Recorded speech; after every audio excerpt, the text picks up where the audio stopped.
Now we have Vihaan who will be talking to us about Gajendra Moksham.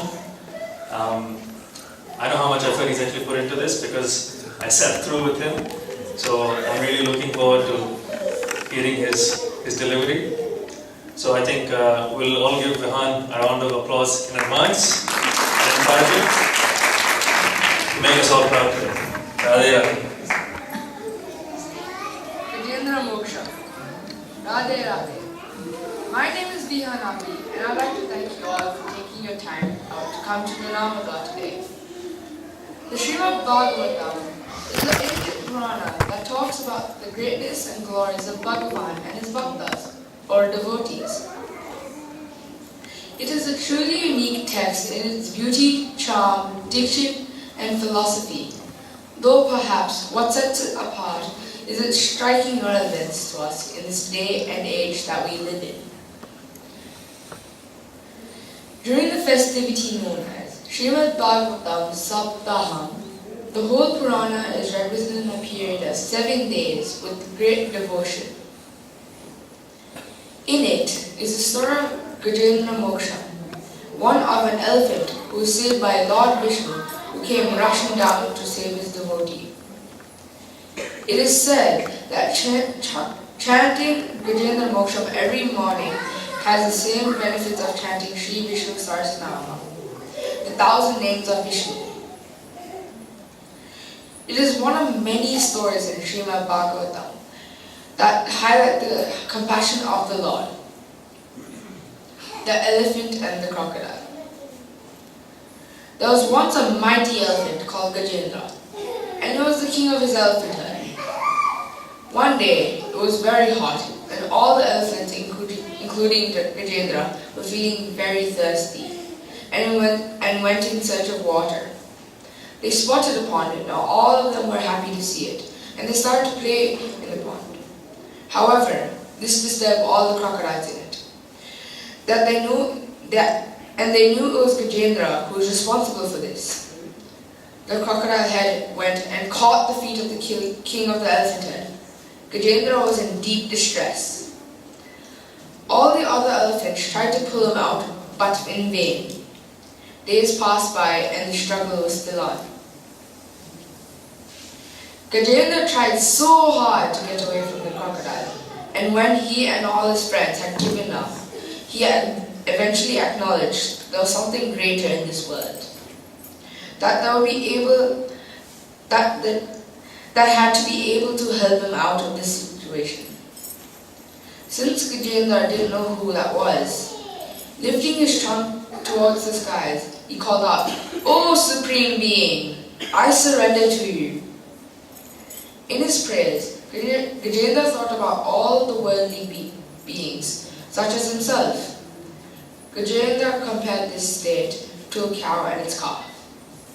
Now, if a cow and its calf are separated by tethering them to two opposite poles, the calf would desperately try to reunite with its cow. But it is unable to do so since it is tied to the pole. Gajendra says we are the same as this calf. Our souls are in consistent struggle to reach Bhagavan, always being held back by the pole or the grasp of the crocodile in Gajendra's case. That is this world. Now who can save us? Only Bhagavan can, through a guru. Gajendra, not knowing who Bhagavan was, he called out to the Supreme Being, alluding to one who had no form or possession. And guess who addresses Gajendra's call? Sitting on a Garuda, Lord Vishnu appeared with a conch and disc spinning in his hand, adorned beautifully with jewels and sacred markings. When the Lord appears in front of Gajendra, it is only then that he addresses him with his name. Narayana Akila Guru Bhagavan Namaste. Gajendra takes a lotus from the pond and offers it to the Lord. The Lord releases his chakra to kill the crocodile.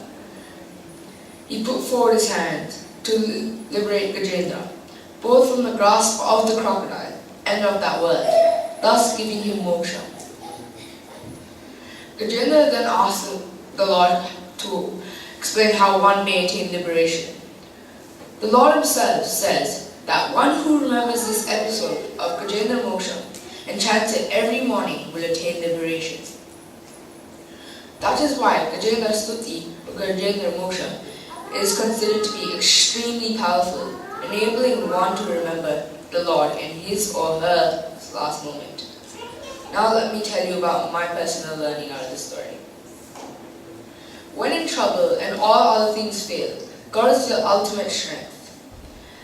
An example is when you're writing a test and you studied really hard, but you've had a complete mind blank. What would you do? Would you chant? Would you pray to God or just skip the question? If you chose to pray, you're correct, because if you pray, that means you'll somehow remember it, because God will make it happen. 2. If you do your duty with sincerity and leave the rest in Him. An example is, I play basketball, and if I have to practice every day, if I practice, I exceed my expectations of what I want, how much I want to play, how well can I play, and I have more chance of playing. If I didn't, I would have less chances, and I didn't exceed what I wanted. Like I said before, do your duty with sincerity and leave the rest to Him. God is permanent, compassionate, and easily accessible to those who surrender to Him without a doubt. And on this note, I would like to conclude my talk by thanking all of you for coming out of your busy schedules to listen to me today. Radhe Radhe.